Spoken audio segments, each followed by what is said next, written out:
યુનિટના લેક્ચરની અંદર આપણે શરૂઆત કરી ઇલેક્ટ્રોસ્ટેટિક્સ સ્થિતિવિદ્યુતશાસ્ત્ર. સ્થિતિવિદ્યુતશાસ્ત્ર એ ખરેખર ઇલેક્ટ્રોમેગ્નેટિઝમ પરથી આવેલું છે. ઇલેક્ટ્રોમેગ્નેટિઝમની અંદર મેં કીધું હતું મૂળભૂત ગુણધર્મ હતો વિદ્યુતભાર. વિદ્યુતભાર સ્થિર હોય, અચળ વેગી ગતિ કરતો હોય કે પ્રવેગી ગતિ કરતો હોય એ પ્રમાણેના ગુણધર્મો બદલાતા હોય.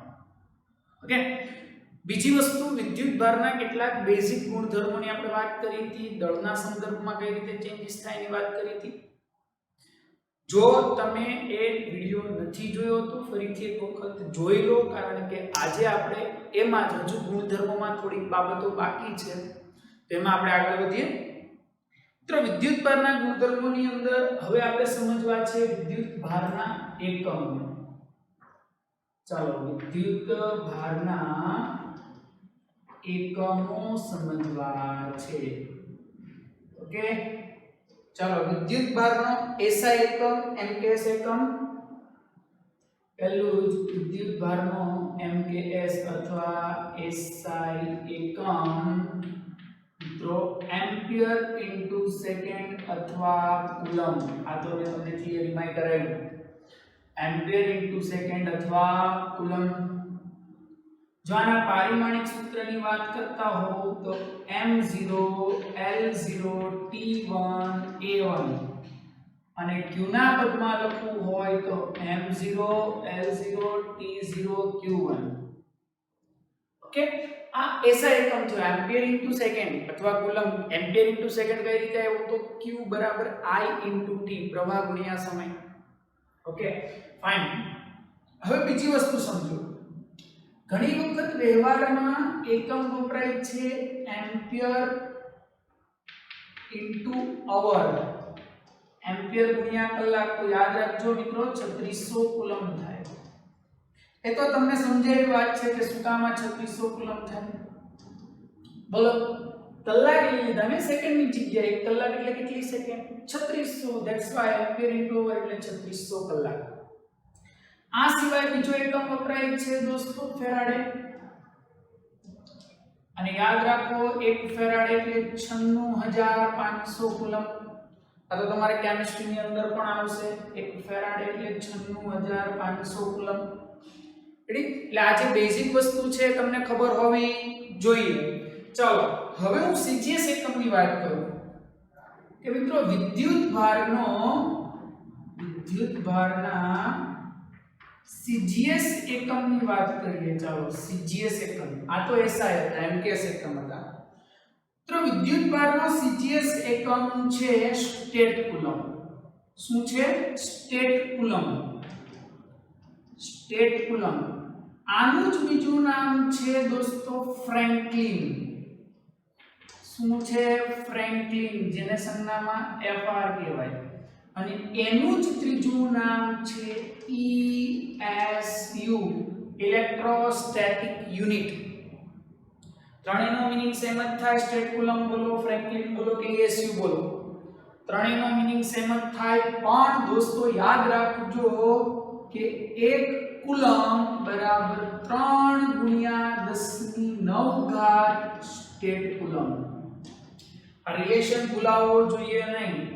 1 કુલમ બરાબર 3 ગુણ્યા 10⁹ સ્ટેટ કુલમ અથવા ફ્રેન્કલિન અથવા ESU, ઇલેક્ટ્રોસ્ટેટિક યુનિટ. આ સીજીએસ એકમ છે, આ એમકેએસ એકમ છે. ક્લિયર? તો આ થઈ ગયા વિદ્યુતભારના એકમોની વાત કે વિદ્યુતભારના એકમો આ રીતે દર્શાવે. ચાલો નેક્સ્ટ આપણે સમજવું છે વિદ્યુતભારનું ક્વાન્ટમીકરણ. નેક્સ્ટ સમજવું છે વિદ્યુતભારનું ક્વાન્ટમીકરણ. ઓલરેડી ભણી ગયા છો એટલે હું ડિટેલમાં નથી જતો, પણ જે અગત્યનું છે એની વાત કરી દઉં. વિદ્યુતભારનું ક્વાન્ટમીકરણ મુદ્દો તમને ખબર જ છે. વિદ્યુતભારનું ક્વાન્ટમીકરણ Q બરાબર Ne. કુદરતમાં મળી આવતો વિદ્યુતભાર એ મૂળભૂત વિદ્યુતભારના પૂર્ણ ગુણાંકમાં જ હોય. જયા n ધન અથવા ઋણ પૂર્ણાંક સંખ્યા. કેવી સંખ્યા મિત્રો? પૂર્ણાંક. n ક્યારે અપૂર્ણાંક ન હોય. યાદ રાખજો એટલે કોઈ પણ વિદ્યુતભાર મળે એ e ના પદમાં જ વધતો હોય અથવા E ના પદમાં જ ઘટતો હોય, કારણ કે આ પૂર્ણાંક સંખ્યા છે. E મૂળભૂત વિદ્યુતભાર છે છોકરાઓ. E શું છે? મૂળભૂત વિદ્યુતભાર. ઘણા કહેશે મૂળભૂત વિદ્યુતભાર એટલે, તો મિત્રો યાદ રાખો, મૂળભૂત વિદ્યુતભાર એટલે પ્રોટોનનો વિદ્યુતભાર અથવા ઇલેક્ટ્રોનનો વિદ્યુતભાર. કારણ બેના વિદ્યુતભાર સેમ જ છે, ખાલી ફરક એટલો છે, પ્રોટોનનો વિદ્યુતભાર ધન, ઇલેક્ટ્રોનનો વિદ્યુતભાર ઋણ, અને આ બંનેના વિદ્યુતભારનું મૂલ્ય હોય E જેટલું, અને E ની કિંમત છે 1.6 10⁻19 કુલમ. કોઈ પણ વિદ્યુતભાર મેળવો E ના પૂર્ણ ગુણાંકમાં જ હોય એટલે સ્વાભાવિક છે, સમજી શકાય. E એટલે ઇલેક્ટ્રોન અથવા પ્રોટોનનો વિદ્યુતભાર. મિત્રો મેં તમને ગયા લેક્ચરમાં કીધું હતું, બે પદાર્થો વચ્ચે પ્રક્રિયા થાય ત્યારે એક ઇલેક્ટ્રોન ગુમાવે અને બીજો મેળવે તો એ હંમેશા પૂર્ણાંકમાં જ ગુમાવતો હોય, બીજો પૂર્ણાંકમાં જ મેળવે. હવે સમજો, હું તમને એમ કહું, પહેલો પદાર્થ 3 ઇલેક્ટ્રોન ગુમાવે છે, બીજો 3 મેળવે. ત્યારે તમે એવું સાંભળ્યું કે પહેલા 3.5 ગુમાવ્યો? સાહેબ પહેલો પદાર્થ 3.5 ઇલેક્ટ્રોન મેળવે છે, આવું હોય નહીં. 3.5 ને 3.5 એક પૂર્ણાંક સંખ્યા નથી. બીજી વસ્તુ, આવી સંખ્યામાં ઇલેક્ટ્રોન હશે નહીં. એનો મતલબ એવો થયો કે જે કાંઈ વિદ્યુતભાર મળે એ E ના પૂર્ણ ગુણાંકમાં જ હશે. જ્યાં E એટલે મૂળભૂત વિદ્યુતભાર, પ્રોટોન અથવા ઇલેક્ટ્રોનનો વિદ્યુતભાર. કારણ કે પ્રોટોન અથવા ઇલેક્ટ્રોનને આપણે મૂળભૂત કણ ગણીએ છીએ, પણ તમે બધા જ દોસ્તો જાણો છો કે હવે ઇલેક્ટ્રોન અને પ્રોટોન એ મૂળભૂત નથી, એના બનેલા છે ક્વાર્ક્સના. યાદ રાખજો, ક્વાર્ક્સ કેટલા પ્રકારના મિત્રો? 6 પ્રકારના. ક્વાર્ક્સ કેટલા પ્રકારના? 6 પ્રકારના. 6 પ્રકારમાં કયા કયા? Up quarks, down quarks, top quarks, bottom quarks, strange quarks અને ચાર્મ ક્વાર્ક્સ. રેડી? આ 6 પ્રકારના ક્વાર્ક્સ છે. આ 6 પ્રકારના ક્વાર્ક્સ છે, એમાં આપણે કામના બે છે. કયા બે? એક તો અપ ક્વાર્ક્સ, જેનો વિદ્યુતભાર છે +2/3e. ઘણા વિદ્યાર્થીઓ અચરજમાં પડી ગયા. પડો જ ને, તમે સર જે હમણાં ભણાવ્યું કે પૂર્ણ ગુણાંકમાં હોય, ચાલો અહીંયા તો અપૂર્ણાંક. અપ ક્વાર્ક્સનો વિદ્યુતભાર +2/3e, ડાઉન ક્વાર્ક્સનો વિદ્યુતભાર -1/3e. તમે તો કીધું તું n એટલે ધન અથવા ઋણ પૂર્ણાંક સંખ્યા. ક્યાં પૂર્ણાંક છે? સાચી વાત છે. એટલા માટે એવું કહેવાય છે કે મિત્રો, અપ અને ડાઉન ક્યારેય સ્વતંત્ર રીતે મળે નહીં. તમે એકલો અપ ક્વાર્ક્સ કે એકલો ડાઉન ક્વાર્ક્સ ગોતવા જાવ તો મળે નહીં. આવા ક્વાર્ક્સ ભેગા મળીને પ્રોટોન ન્યુટ્રોન બનાવે છે, પણ એ જોડીમાં હોય. એટલે છોકરાઓ આવું હોય, જો તમારે પ્રોટોન બનાવવો હોય, પ્રોટોનની સંખ્યા અહીં લખું છું p+. જો પ્રોટોન બનાવવો હોય તો બે અપ અને ડાઉન ને ભેગું થવું પડે. બે અપ ક્વાર્ક્સ અને ડાઉન ક્વાર્ક્સ ભેગા મળે ત્યારે પ્રોટોન બને. અને જો ન્યુટ્રોન બનાવવો હોય તો એક અપ ને બે ડાઉન ને ભેગા થવું પડે. ઇલેક્ટ્રોનનું બંધારણ હજી સુધી મળ્યું નથી. એટલે યાદ રાખજો, પ્રોટોનના બંધારણમાં બે અપ ને એક ડાઉન હોય, ન્યુટ્રોનના બંધારણમાં એક અપ ને બે ડાઉન હોય. સાબિતી જોઈ લે. +2/3 +2/3 -1/3 +2/3 +2/3 +4/3e -1/3 +4/3 માંથી 1/3 જાય તો 3/3 વધ્યું. 3/3 એટલે 1e. અને બોલો પ્રોટોનનો વિદ્યુતભાર શું છે? 1e જ છે. ન્યુટ્રોન +2/3 -1/3 -1/3 -1/3 -1/3 -2/3 +2/3 0. અને તમે જાણો છો ન્યુટ્રોન કેવો છે વિદ્યુતની દ્રષ્ટિએ? તટસ્થ. ન્યુટ્રોન કેવો છે વિદ્યુતની દ્રષ્ટિએ? તટસ્થ. એટલે યાદ રાખો મિત્રો, વિદ્યુતભારનું ક્વોન્ટમીકરણ એવું દર્શાવે છે કે વિદ્યુતભાર હંમેશા ક્વોન્ટાઇઝ્ડ થયેલો હોય. એના પૂર્ણ ગુણાંકમાં જો, એટલે કોઈ પણ પદાર્થનો વિદ્યુતભાર, વાક્ય લખું છું, કોઈ પણ પદાર્થનો વિદ્યુતભાર ઈના પદમાં જ વધારી અથવા ઘટાડી શકાય. વધારી અથવા ઘટાડી શકાય. ખબર પડી? જો હું ચાલો એકાદ એક્ઝામ્પલ કરાવો એટલે તમને આઈડિયા આવે. આપણે એક એક્ઝામ્પલ લઈએ. એક્ઝામ્પલ તમને એવું કહેવામાં આવે કે સુકાવાળમાં કાસ્કો ફેરવો. સુકાવાળ શિયાળાની ઋતુ દરમિયાન તમે જોયું તડતડ અવાજ આવતો હોય છે. એ શું છે ખબર મિત્રો? ઇલેક્ટ્રોન ટ્રાન્સફર થાય છે વાળ પરથી કાસ્કા પર. તમને એવું કહેવામાં આવ્યું સુકાવાળમાં કાસ્કો ફેરવતા કાસ્કા પર માઈનસ, સમજો, કાસ્કા પર માઈનસ 8 ગુણ્યા 10 ની માઈનસ 19 કુલમ વિદ્યુત ભાર ઉત્પન્ન થાય છે અથવા ટ્રાન્સફર થાય છે. તો વાળમાં બનતી ઘટના જણાવો. ચાલો એક સિમ્પલ લોજિક છે કે કાસ્કો ઋણ બન્યો એટલે કાસ્કા ઇલેક્ટ્રોન મેળવા. તો પહેલું જ તમને ખબર પડી ગઈ કે મિત્રો બોલામાં શું થઈ ગયું? વાળ ઇલેક્ટ્રોન ગુમાવે છે. કેટલા ગુમાવ્યા એ ખબર નથી પણ એ મળી જશે. જો કાસ્કા પર આટલો ઋણ ઉત્પન્ન થયો હોય તો વાળ પર આટલો ધન થઈ ગયો હોય. વાળ પર આટલો જ ધન વિદ્યુતભાર થઈ ગયો હશે. કેમ કે મેં કીધું ને એક પદાર્થ જેટલા ગુમાવે એટલો જ બીજો મેળવે. તો વાળે કેટલા ગુમાવ્યા? ચાલો ધ્યાન આપો. આપણું ક્વોન્ટમીકરણ q બરાબર ne. q ની વેલ્યુ છે જ 8 ગુણ્યા 10 ની માઈનસ 19 n ખબર નથી. 1.6 ગુણ્યા 10 ની માઈનસ 19 માઈનસ 19 ઉડી ગયા. 16 પંચા 80. 1.6 છે. 1.6 ગુણ્યા 5 એટલે 8 થઈ ગયા. તો n બરાબર 5. તો શું ઘટના શું થઈ દોસ્તો બોલો? વાળ પરથી કાસ્કા પર 5 ઇલેક્ટ્રોન જાય છે. વાળે 5 ઇલેક્ટ્રોન ગુમાવ્યા, કાસ્કાએ 5 મેળવ્યા એટલે કાસ્કો ઋણ થયો અને વાળ ધન થઈ ગયા. 5 ઇલેક્ટ્રોન પૂર્ણાંક સંખ્યા જ આવશે, અપૂર્ણાંક પોસિબલ નથી. અને જો અપૂર્ણાંક આવે તો સમજી લેવાની ઘટના શક્ય નથી. ક્લિયર? સમજ પડી ક્વોન્ટમીકરણ? ક્વોન્ટમીકરણમાંથી દોસ્તો એકાદ વખત આવો પ્રશ્ન પણ પૂછાયો છે. ક્વેશ્ચન ની અંદર એવું પૂછ્યું હતું કે હિલિયમ પરમાણુના ન્યુક્લિયસ પર કયા હિલિયમ દર સેકન્ડે 1012 આલ્ફા કણો પડે છે. રેડી? દર સેકન્ડે 1012 રકમ લખતો નથી, બોલતો જાઉં છું, સમજતા જજો પ્રશ્નને. હિલિયમ પરમાણુના કેન્દ્ર પર દર સેકન્ડે 1012 આલ્ફા કણો પડે છે. દર સેકન્ડે એટલે પ્રતિ સેકન્ડ. તો એના પર 2 માઇક્રોકુલમ વિદ્યુતભાર પ્રસ્થાપિત થવા કેટલો ટાઈમ લાગશે? આવો પ્રશ્ન છે. દર સેકન્ડે 1012 ઇલેક્ટ્રોન પડે છે તો એના પર 2 માઇક્રોકુલમ વિદ્યુતભાર ઉત્પન્ન થવા માટે કેટલો ટાઈમ લાગશે? પહેલા તો મિત્રો તમને ખબર હોવી જોઈએ કે આલ્ફા કણનો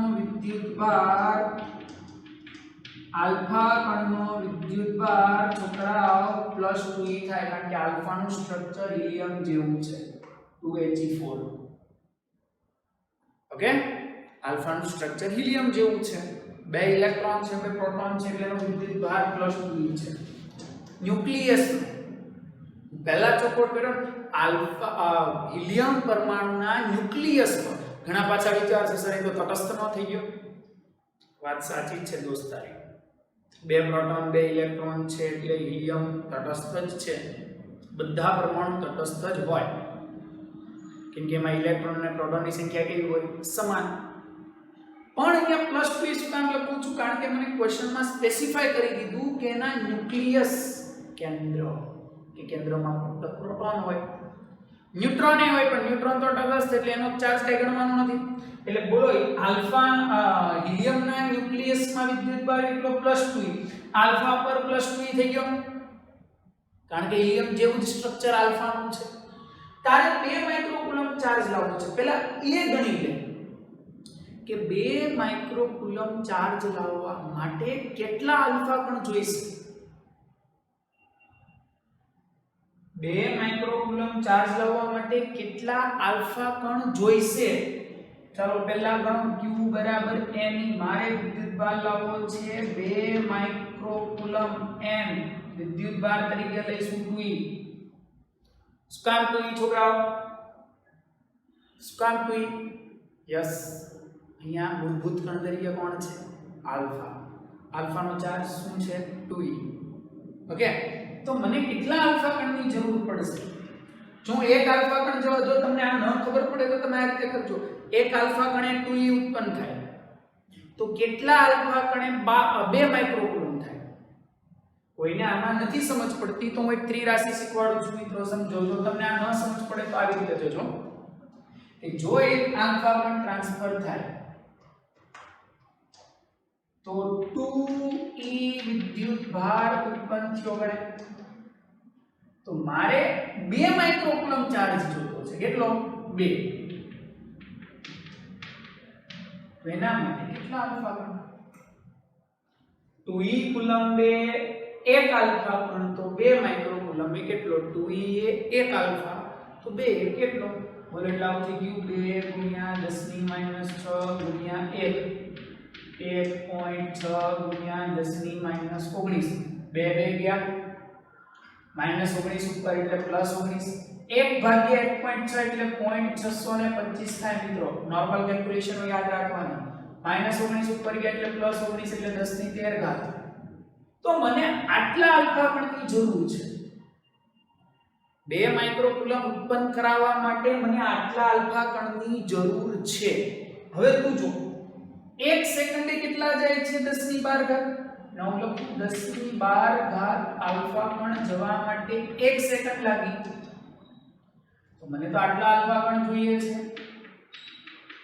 10 ની 13 ઘાત આલ્ફા કણ તો કેટલી સેકન્ડ લાગે? ઘણા વિચારે છે સર આ પૂર્ણાંક નો થાય. નહીં, પાછળનું છે 10 ની 13 મીંડા કાઢ તો પૂર્ણાંક થઈ જાય. 1 2 3 4 5 આવી રીતે 13 સુધી જવાનું છે. આ પૂર્ણાંક નથી, જોજો ઘાત છે. 10 ની 12 ઘાત આલ્ફા કણ જવા 1 સેકન્ડ લાગ્યું. મારે આટલા આલ્ફા કણ જવા દેવાના છે. શું કામ? હું આટલા આલ્ફા કણ જવા દઈશ ત્યારે 2 માઇક્રોકુલમ થશે જે મારે લાવવાનો છે. તો જો કેટલો ટાઈમ થઈ ગયો? 0.625 ગુણ્યા 10 ની 13 ગુણ્યા 1 ભાગ્યા 10 ની 12. 12 ઉપર ગઈ માઈનસ 12 એટલે 10 ની 1 ઘાત વધી. 0.625 ગુણ્યા 10 ની 1 એટલે 10 થઈ ગયા. તો થઈ ગયું 6.25 સેકન્ડ. સાહેબ આવી રીતના પ્રશ્નો પણ તમને આ ક્વાન્ટમીકરણમાંથી પૂછાય. ક્વેશ્ચન સમજાણો? દર સેકન્ડે 10 ની 12 આલ્ફા કણ જતા હતા. મારે ચાર્જ લાવવો તો 2 માઇક્રોકુલમ તો કેટલો ટાઈમ લાગશે? પહેલા એ ગણી લે 2 માઇક્રોકુલમ ચાર્જ લાવવા કેટલા આલ્ફા કણ જોઈએ. આટલા આલ્ફા કણ જોઈએ. પછી જો આટલા આલ્ફા કણ માટે 1 સેકન્ડ લાગી તો આટલા માટે કેટલી સમય મળી ગયો. ક્લિયર? ક્વાન્ટમીકરણમાંથી આવા ક્વેશ્ચન પૂછાય તો આવડી જશે. બીજી એક વસ્તુ ખાસ ધ્યાન રાખો દોસ્તો, કોઈ પણ કણનો વિદ્યુતભાર અને કણના દળના ગુણોત્તરને વિશિષ્ટ વિદ્યુતભાર કહેવાય. આને આપણે ડિટેલ સમજૂતી આગળના ચેપ્ટરોમાં લેવાના જ છીએ. ચિંતા ન કરતા. આને વિશિષ્ટ વિદ્યુતભાર કહેવાય Q/m. વિદ્યુતભાર અને દળનો ગુણોત્તર. બીજું, વિદ્યુતભારનું અસ્તિત્વ પારખવા માટે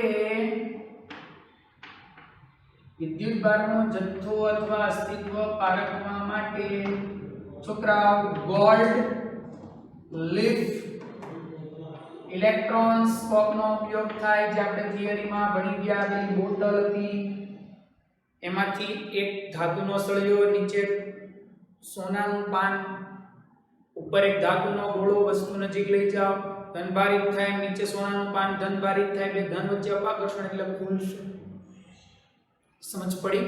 આખું થિયરીમાં ભણી ગયા છો. અત્યારે નામ આવ્યું એટલે મેં ઉલ્લેખ કરી દીધો કે વિદ્યુતભારનું અસ્તિત્વ પારખવા માટે ગોલ્ડ લીફ ઇલેક્ટ્રોસ્કોપનો ઉપયોગ થાય. તો આ બાબત થઈ ગઈ બેઝિક વિદ્યુતભારના ગુણધર્મો. અને બીજું તમને બધાને ખબર છે વિદ્યુતભારનું સંરક્ષણ થાય. દોસ્તો કુદરતના 4 મૂળભૂત નિયમમાંનો એક નિયમ છે વિદ્યુત ભારનું સંરક્ષણ. શું હતો નિયમ? વિદ્યુતની દ્રષ્ટિએ અલગ કરેલા તંત્રમાં કોઈ પણ પ્રક્રિયા થાય તેમ છતાં વિદ્યુત ભારનો બેઝિક સરવાળો અચળ રહે છે. વિદ્યુત ભારનો બેઝિક સરવાળો અચળ રહે છે. એટલે એનો મતલબ શું બોલો દોસ્તો? પ્રક્રિયા પહેલા કુલ વિદ્યુત ભાર બરાબર પ્રક્રિયા પછીનો કુલ વિદ્યુત ભાર. એટલે સંરક્ષણ પણ જરૂરી છે. તો મિત્રો આની અંદર આપણે વાત શેની કરી? વિદ્યુત ભારના ગુણધર્મો. એક લેક્ચર આગળ જોયો તો એક લેક્ચર આ જોયો. ઓકે, આવા વિદ્યુત ભારોનું પ્રેરણ કોઈ પણ પદાર્થને કઈ રીતે વિદ્યુત ભારિત કરી શકાય, ચાર્જિંગ, એ આપણે આને પછીના ટોપિકમાં સમજીએ. પહેલા વિડિયોને પોઝ કરીને આટલું ઝડપથી વ્યવસ્થિત રીતે લખી દો. ચાલો ઝડપ રાખો લખવામાં.